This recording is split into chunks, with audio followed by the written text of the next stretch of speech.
It's been a long day pero tuloy pa din ang volleyball action natin dito sa Phil Oil Flying V Center sa lungsod ng San Juan. We got two powerhouse teams ready to battle it out, and to close out our Wednesday triple header, we got an exciting matchup between the BanKo Perlas Spikers and the Creamline Cool Smashers. You can see on your screens Eliza Valdez and now Z Hervash are ready for the battle ahead. Of course, you can catch the action right here on SNA HD, Liga HD, via iWant.ph, and via live streaming on the Philippines' #1 sports website. That's sports.abs-cbn.com/livestream/PVL. Inuulit po namin ang ating main event for today.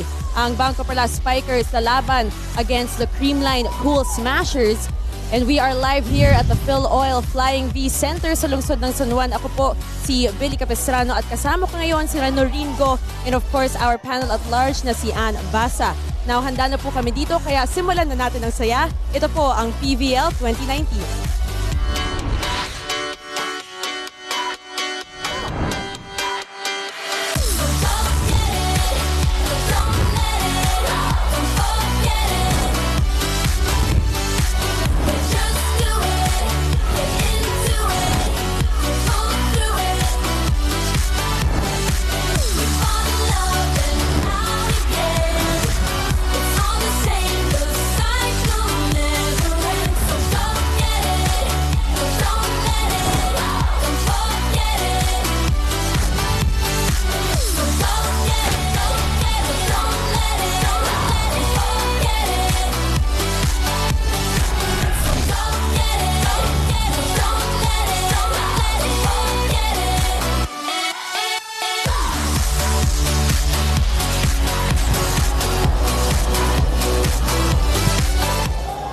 What's up mga kapamilya? We are down to our last and final game of the day, but of course we will be ending it with an exciting note with a matchup between the BanKo Perlas Spikers and the Creamline Cool Smashers.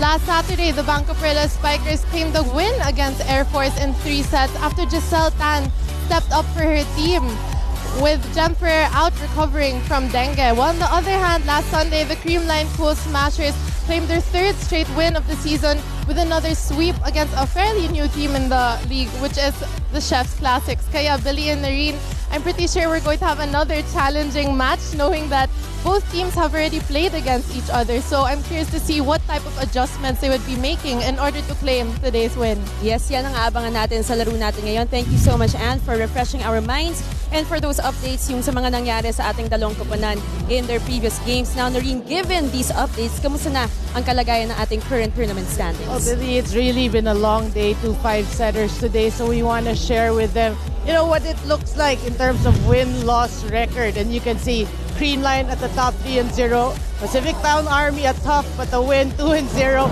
BanKo Perlas 2-1, Choco Mucho, Petrogas Motolite 1-1, Valley Pure with the win earlier 1-2, Chef's Classic 0-2, and Air Force 0-3. And because this is going to be, an exciting matchup for everybody watching today, and what are all the ways that, they can connect with us in today's coverage? Okay guys, so be sure to tweet us at ABS-CBN Sports and use the hashtag PVL2019, and you can also check out our Instagram page for exclusive photos at ABS-CBN Sports. And to keep up to date of all things Premier Volleyball League, you can check out the #1 sports website of the Philippines, sports.abs-cbn.com. And lastly, be sure to like and share our Facebook page at Premier Volleyball League. It's almost close to 1 million likes. It has 983,173 likes. So be sure to like and follow away. So almost 1 million likes. How many more until 1 million? Kaya mo ba? How many more? Maybe around mga 16,000 plus. 16,827 follows until we reach 1 million. Well, Anne, I know that you have to go. You have a lot of work to do. Kami po ni Noreen, dito lang kami dahil mga kapamilya sa aming pagbabalik, mas pag-uusapan pa natin ang dalawang koponan na maghaharap sa araw na ito. Ito po ang PVL 2019.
Nagbabalik po kami dito sa Premier Volleyball League Open Conference at live na live po kami dito sa Phil Oil Flying V Center sa lungsod ng San Juan. Sa ilang sandali na lamang mapapanood na natin ang laban sa pagitan ng BanKo Perlas Spikers at ng Creamline Pool Smashers. Pero syempre, Noreen, bago ang lahat, mas pag-uusapan pa natin ang dalawang koponan nito. Starting with the BanKo Perlas Spikers who are coming off an impressive 3-set win against the Lady Jet Spikers. Yeah, BanKo Perlas showing us really their character, no, bringing out strength in times of adversity. Jem Ferrer was down with dengue. Rem Kailing, I know, had an event to attend, so Giselle Tan stepped up to the plate. They won in 3 straight sets. Obviously, they're not bothered by yung mga nangyari sa kanila. They played well. They won in 3 straight sets, 25-13, 25-18, and 25-19. And speaking of Giselle Tan, she is with us today. She will be joining us. And you know, Giselle, we have a few quick questions for you to start things off. As a former setter yourself, how would you assess your performance in your previous game? I think it was a little rusty, but I just had one training day. Tapos Coach Apichat texted me the night before na, can you train a setter today? And of course, I have to be open with a job, and I said yes. Yeah, so I'm sure your fans, they're really happy with the way you played. So what was your mindset? Can you share with your fans? That changed, just the night before. I mean, what was your mindset coming into the game? I was focused that my job is not to get the first ball but the second ball. Really focused, and of course I have to do it for my teammates, for Jem, for Rem. All right, thank you so much, Giselle. And I know that you will be playing the setter again in today's game. So another challenge for you. But thank you so much for joining us and good luck in today's game. Good luck. Thank you. And now, Giselle Tan, sabi nga natin, Norina, she really stepped up for her team in that game in the absence of Jem Ferrer, who was sidelined due to dengue. And sabi nga ni Jem kanina, I got to talk to her. She said that she's very proud of Giselle's performance. Yeah, I mean, 26 running sets. But what I like about what she said the night before she found out, but her mindset really is, I have to play my game and remember to get the second ball and not the first ball. So there you have it, another challenge right there for Giselle Tan. She had 20 running sets in that game against Lady Jet Spikers. Ngayon sa aming pagbabalik, pupunta naman tayo sa mga kalaban ng BanKo Perlas Spikers, ang Creamline Pool Smashers. Dito lamang sa PVL 2019.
Nagbabalik po kami dito sa PVL Open Conference, and now na rin pag-usapan naman natin ang Creamline Pool Smashers who are looking to extend their winning streak. They had a pretty dominant performance in their game against Chef's Classics and even held the Lady Red Spikers to just 5 points in that second set. For me, Billy, dominant is the term, is the word, because really 25-12, 25-5, 25-15, I mean, it was really a great performance. But we gotta mention 11-2 in blocks, 10-3 in aces, so they really played well in all aspects. And one thing pa, non-scoring skills also, they led in all categories. So they're showing us really different dimensions to their game. And kasama natin ngayon ang isa sa mga top scorers in that game, none other than Michelle Gumaba. How are you, Michelle? Looking fresh Hey, with that long wait. It's been a long wait, guys, but the game is about to start. We're really excited. Matagal yung inantay natin lahat para sa game natin today. And we have a few quick questions, very short questions lang. First off, you guys played really well in that game. You came up big against the Lady Red Spikers. What did your team do exceptionally well to achieve that outcome? You mentioned being dominant a while ago, but I think what the team really focused on is being consistent, and that's what we wanted to show all throughout the 3 sets, that our game shouldn't waver or shouldn't depend on who's on the opposite side of the court. Hindi dapat kami makisabay dun sa galaw ng kabila, and focus lang kami and just apply what we really train in practice. Yeah, and Michelle, I want to hear it from you, no? Based on last conference, the outcome, and then coming into the conference, what did you take from that conference, and how to bring it? How will you bring it in this conference? The mentality that we have to improve, that we have to grow, and as players, we have to continuously work hard na anything is possible in volleyball. Bilog ang bola, pwede ka manalo, pwede ka magtalo, and last conference proved that we can lose, that we are vulnerable, and that we really have to step up our game. Great answers as always, Michelle. Thank you so much and good luck in today's game. Finally, sisimulan na natin naglaro. Thank you so much. Good luck. And of course, aside from Michelle Gumabaw na rin, one of the top scorers din for the Creamline Cool Smashers, none other than team captain na si Eliza Valdez. She had 16 big points and 7 of those were service aces. Yeah, no, for me, the beauty with this Creamline Cool Smashers team, everyone is a scorer. But Eliza Valdez just manages to score all the time, every time she's ready. Obviously, their mentality is really, any ball given to me, I will kill. Something like that.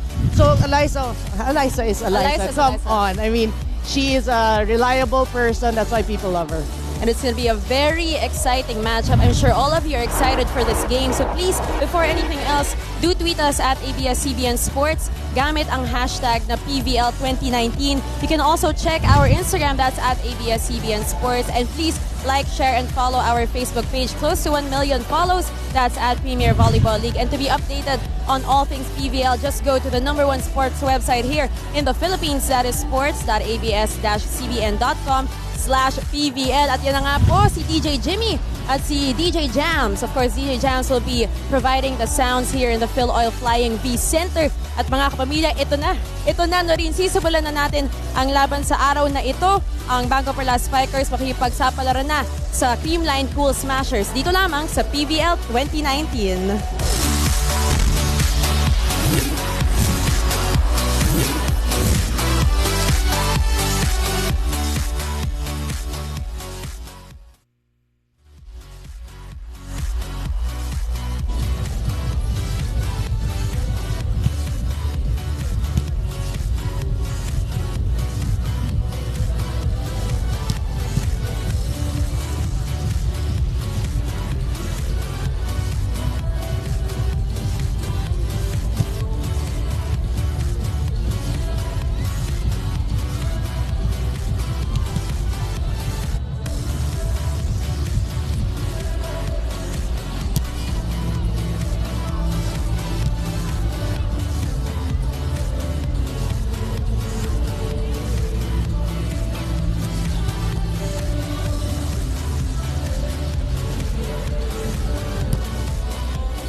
Presenting our national officials for this match. First referee, Mr. Patrick Castillo. Second referee, Mr. Erlindo Eusebio. Let's welcome our starting lineup from our BanKo Perlas Spikers. Let's begin with their team captain, number 19, Nicole Ann Tiamzon. At number 3, Suzanne Roses. Wearing jersey number 6, Angeline Marie Hervasio. Number 7 is Maria Giselle Jessica Tan. Number 8, Jorella Marie De Jesus. And number 11, Catherine Adrielle Bersola. Liberos are number 2, Sherlyn Jane Sindayan, and number 10, Princess Nina Bala. Head coach, Mr. Apichat Kongsawat. Calling on our defending champions, our Creamline Cool Smashers. Team captain is number 2, Alyssa Valdez. Number 5, Risa Sato. Wearing jersey number 7, Michelle Teresa Gumabao. Number 10, Maria Paulina Soriano. Number 12, Julia Melissa Morado. And number 15, Jessica Margaret Galanza. Liberos are number 11, Kyla Atienza, and number 22, Melissa Gohim. Head coach, Mr. Anusorn Tai Bundin. This is match number 12.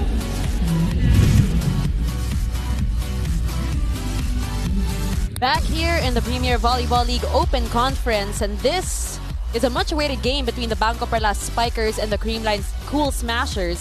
You can see the starters of the Perlas Spikers on your screens, at ito naman ang starting players for the Creamline Cool Smashers. Familiar faces: Gumabao, Morado, Galanza, Sato, Valdez, Soriano, and their libero, Atienza.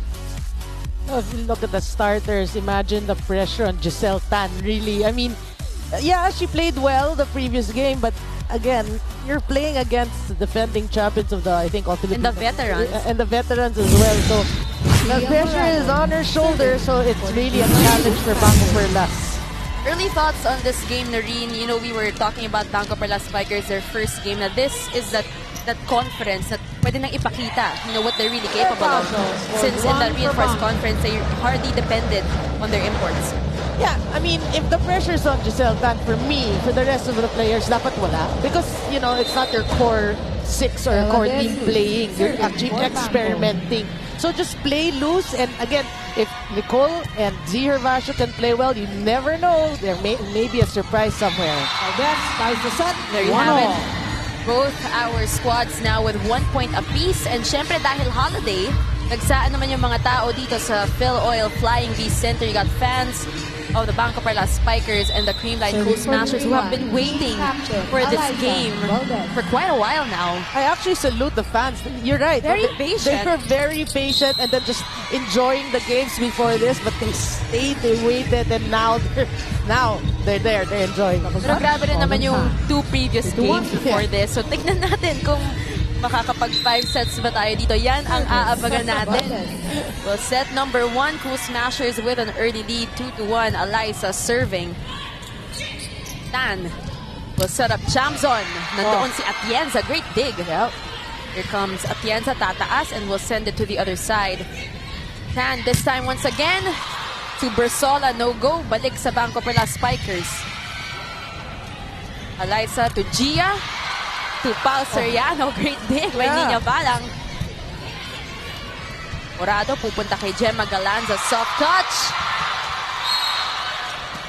That will be a point for the Creamline Cool Smashers. Yeah, it was a crossing violation, but wow, we gotta give A for effort to both squads. Actually, that was a pretty long rally. Great defense being shown. Look at that pancake save by Giselle Tan. Creamline has got to remember, Tan was a libero also. So yung mga drops na yan, she's very quick to react. He's got it covered. Yeah. Service. Well done. Alyssa, who had 7 service aces in the previous game. Wow. Giselle Tan to Chami. Tiamzon. And she will get it to go as 2-3. you see on your screens Nicole Chamzon, who has really evolved here in our Premier Volleyball League. Serving for BanKo. I mean, last conference she was the best outside hitter Yes. right now. Yes. First. Wow. Lanza down the At bagong line. lahat, pupuntahan muna natin si Ann para sa kanyang report. Go ahead, Ann. Billy and Noreen, Kyla Atienza, one of the soldiers of defense for the Creamline Cool Smashers, is making a name for herself in this league. When asked about her secret, she mentioned that before a game, she never likes to overthink, so she gives so much importance to Coach Ty's meditation technique. The Laguna native never thought that a simple hobby back in grade 5 would lead her to playing in the big leagues. She told me that when she was in college, she tried out for FEU, and back then she was actually an open spiker. Then later on, in her 3rd year in college, she was converted to a libero. Kyla is currently #1 in digging and receiving in the leagues, and yet she says that she still has to improve in all aspects, especially being more vocal on the court.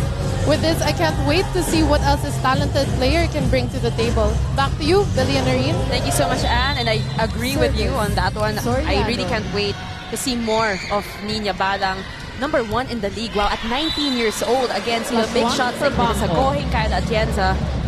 And yan yung story na gusto nating pakinggan.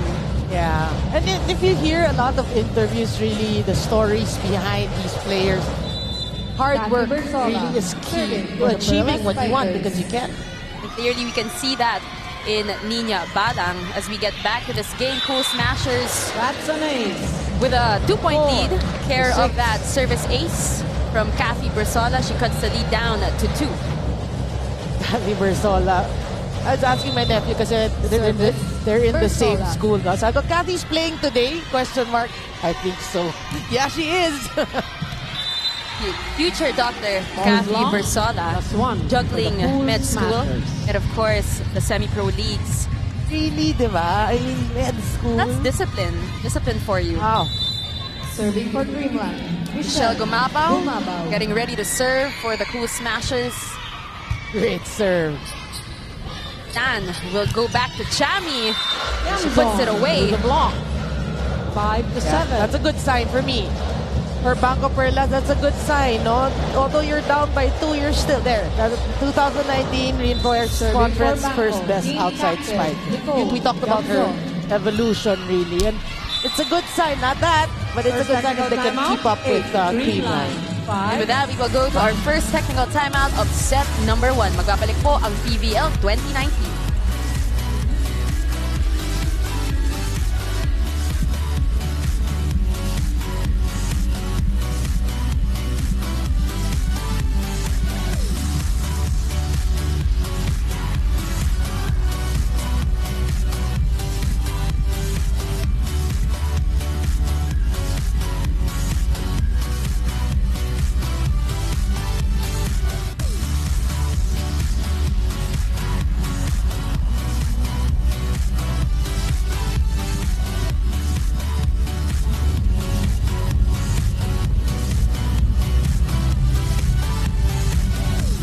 Live po kami dito sa Phil Oil Flying V Center sa lungsod ng San Juan.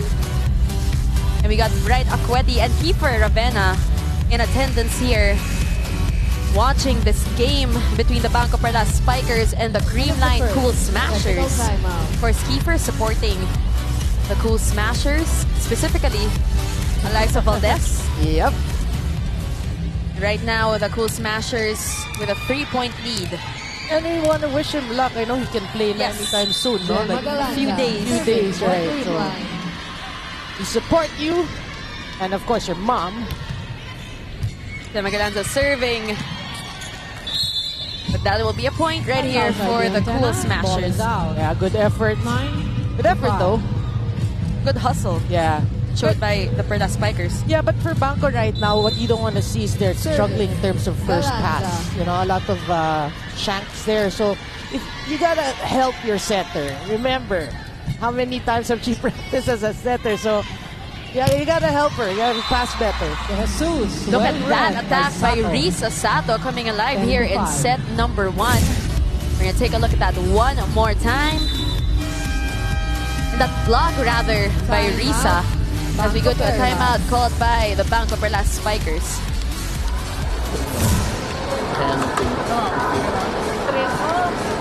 Spike or smart นะดีบอล difficulty for smart first receive นะเรียมันมาไม่นี่มินี่ tayo. First, likod ako.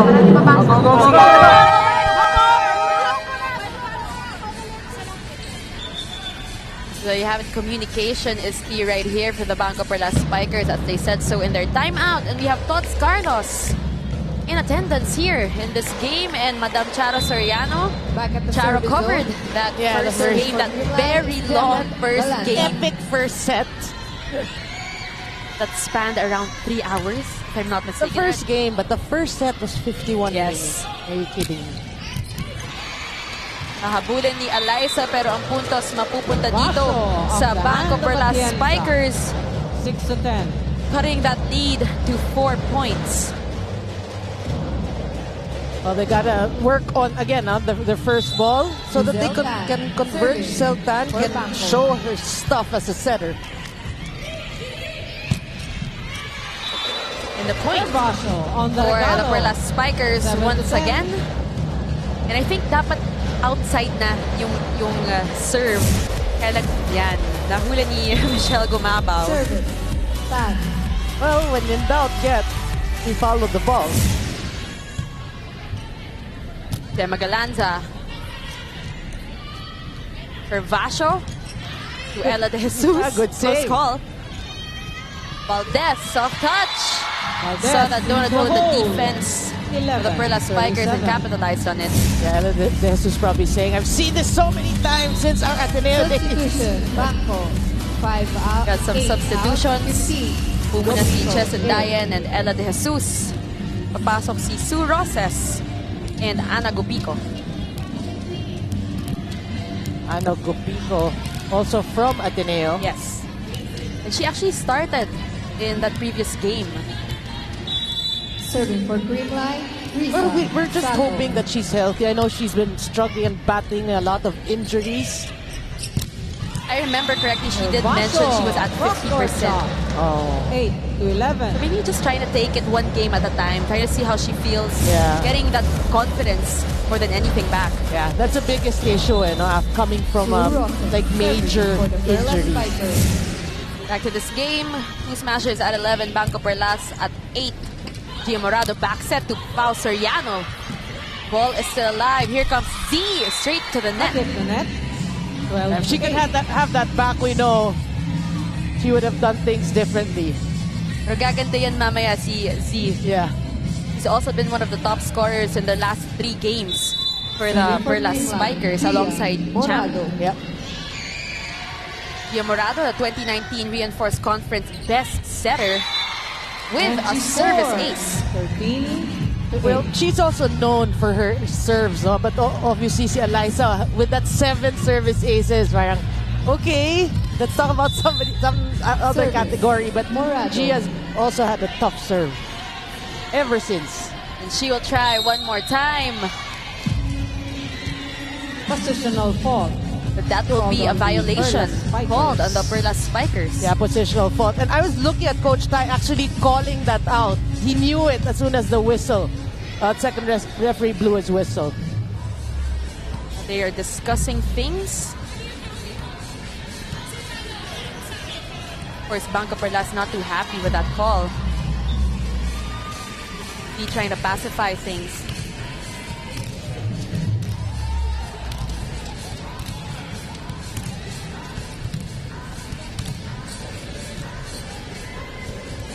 Conversation still going. Yep. Try to find out a little bit later on what is going on here. Well, BanKo still pleading their case, explaining the rotation.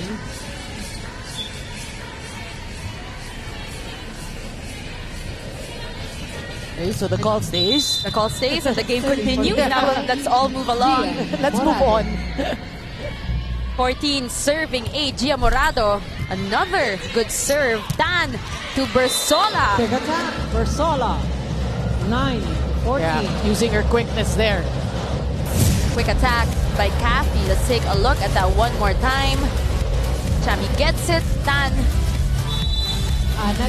But you know that slow-mo, nakita natin, the blocker is really slow. Slow to react there. Bersola just hits it off the blockers. Then si Gemma. Gia to Gumabaw is blocked. Atienza to Michelle one more time. And back set to Z. Point for the Cool Smashers. We talked about the evolution of a Nicole Tiamzon. We can also talk about Eliza Valdez. I mean, before, people would target her for services because they say reception. Yeah, but right now, she's showing us different aspects of the game. Obviously, you can see, you know, the person is trying to improve still in other parts of her game, like service ever since, blocking, reception. You know what? In that game, in their previous game, she had 8 receptions, second most on their squad. Second technical timeout. And with that, we'll go to our second technical timeout of set number 1.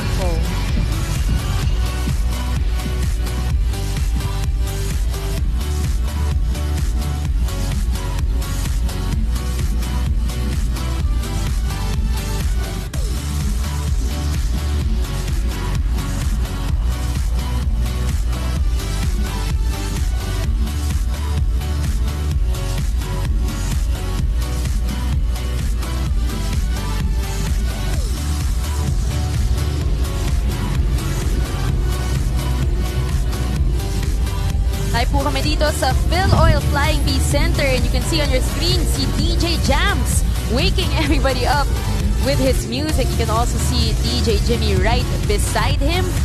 Parang hindi pa pagod itong dalawa na to. Still enjoying this game, enjoying this music. Ang daming energy. I'm gonna ask him ano tawag sa move na yan?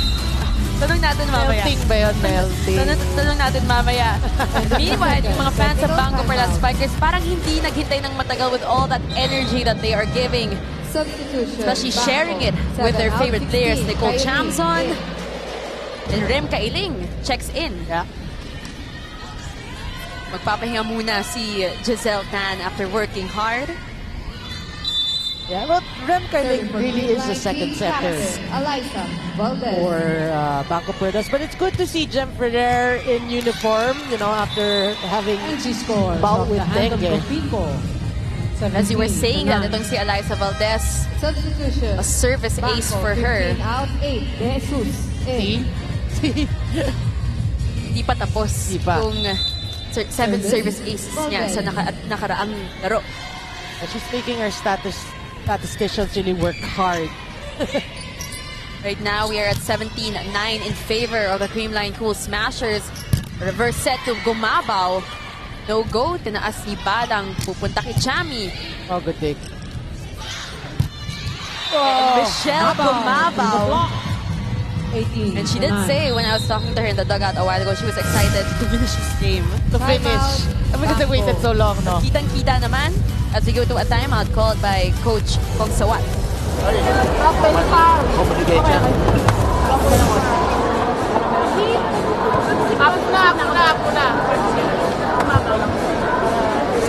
Sayaw nila, sayaw.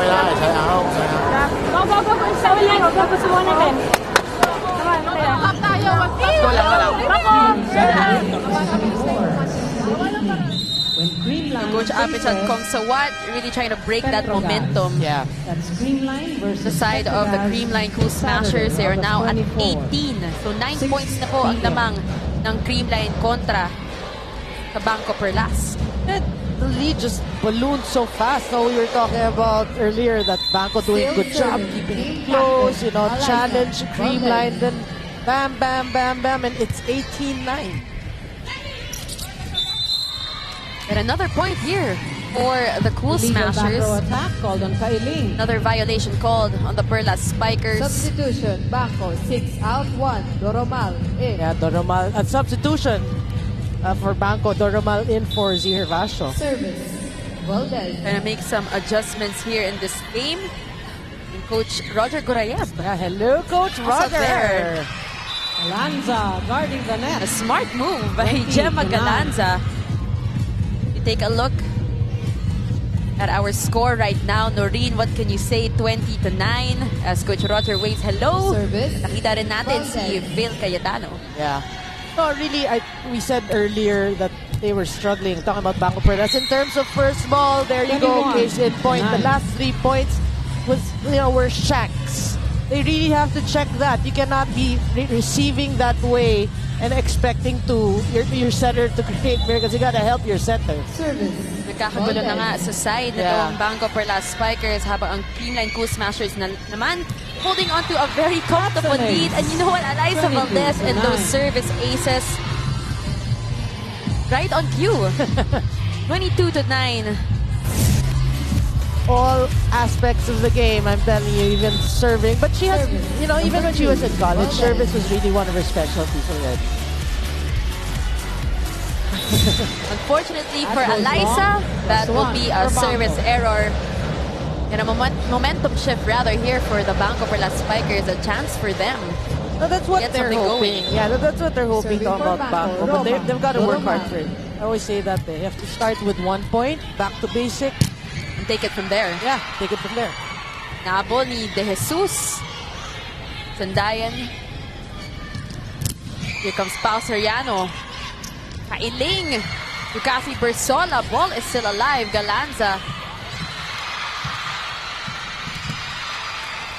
Unfortunately for the BanKo Perlas Spikers, we saw some good hustle. We saw some good hustle there. But point will go to the Creamline Cool Smashers. Yeah, but that rally said it all now. What's happening in the first set? Galanza giving you a free ball, an underhand free ball, and you don't convert. I mean, mental toughness should be also key for BanKo. A few slow reactions on the side of the Perlas Spikers. Ella once again chases it. Ramal sends it to the other side. Gia to Risa Sato. And the point for the Cool Smashers. Perlas Spikers. Creamline. Yeah, you know, Gia is doing a great job in, which we always say, in distributing the ball. So BanKo always, you know, guessing who are we going to guard, who are we going to block. Soriano. And it's set point for Creamline. Pao Soriano serving. Kailing to Kathy Bersola, but she is denied by Risa Sato. And that is it for our set number 1. Tignan natin yung last play na yon. Great coverage by Risa Sato. Nakuha nga po ng Creamline Cool Smashers ang set number 1 against the BanKo Perlas Spikers. Magbabalik po ang PVL 2019.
You're back and you're still watching the Premier Volleyball League Open Conference. You're still with me, Billy Capistrano, and Noreen Go.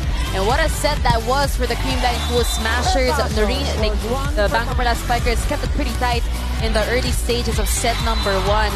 But the Creamline Cool Smashers came charging in that set. Yeah, the struggles began really when the first ball wasn't there. I mean, they were struggling in terms of passing it to the setter, Giselle Tan. They're all over trying to chase, and then Rem Kailik comes. Same, a lot of free balls given. So they can't seem to just find their groove. Talking about BanKo Perlas. Creamline, just as smooth as we've seen in the past 3 games. That's why there are 3 wins and 0 losses. Well-distributed offense. Good serves, really good all-around game for Creamline. So if you're BanKo right now, well, let's talk about the numbers first. 8 in terms of attacks, it's just by 1 blocking. Cool Smashers ahead 3-0. Service aces, we talked about that, 7-1. Errors of Perlas 7-2. So if you're BanKo Perlas, you forget about the first set. You know, how did you win your last game? You work as a team, start with your basic volleyball, reception 101, and then you work from there. Of course, the Creamline Cool Smashers playing pretty composed volleyball. You can see the experience and how they were playing in that set number 1. Habang sabi nga natin kanina, medyo nagkakagulo dito sa BanKo Perlas Spikers. But we will see. Lots of volleyball to play. Yeah. Set number 2 underway. Gemma Galanza getting ready for this set.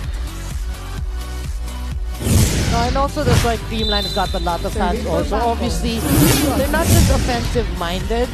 We've seen throughout the years at conferences that, you know, they would struggle. I think they're number, let's say, out of 8 teams, they're number 7 in reception or number 8 in dig. Something like that. I remember looking at the stats.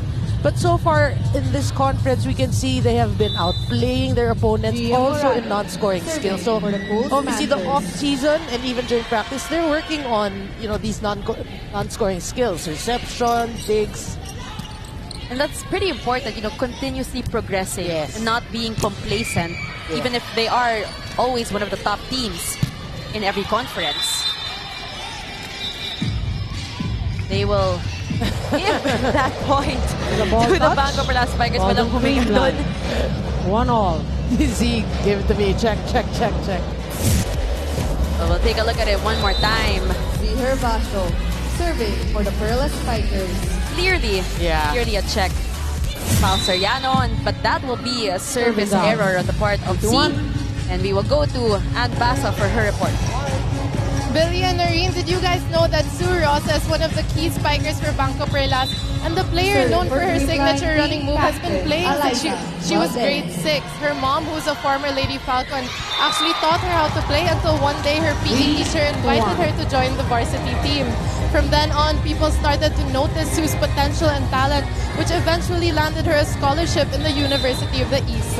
As one of the notable veterans in the league, she mentioned that the BanKo Perlas Spikers really need to focus on their defense and blocking, especially going up against an offensive team like Creamline. Kaya sabi ni Sue na kailangan talaga magtulungan at mag-step up ang iba niyang teammates upang manalo sa araw na ito. Your thoughts? Billy and Lorene? Thank you so much, Anne. And you can see it in the way Sue plays when she's on the court with her team, yung authority, and parang they're a little bit calmer when she's there. That is her demeanor also outside the court. And did you guys know that Sue Rosas has played in more teams than a lot of players? Yeah, she's been import to so many teams. Yeah, even in the previous league, the V League. So, you know, I mean, she's been around. And why? Because she's really good. It's nice to see her still playing, not letting go of the sport, even at this Ball age. is out. 5-1. Yeah, I mentioned it earlier, and they always say, you know, since it's already now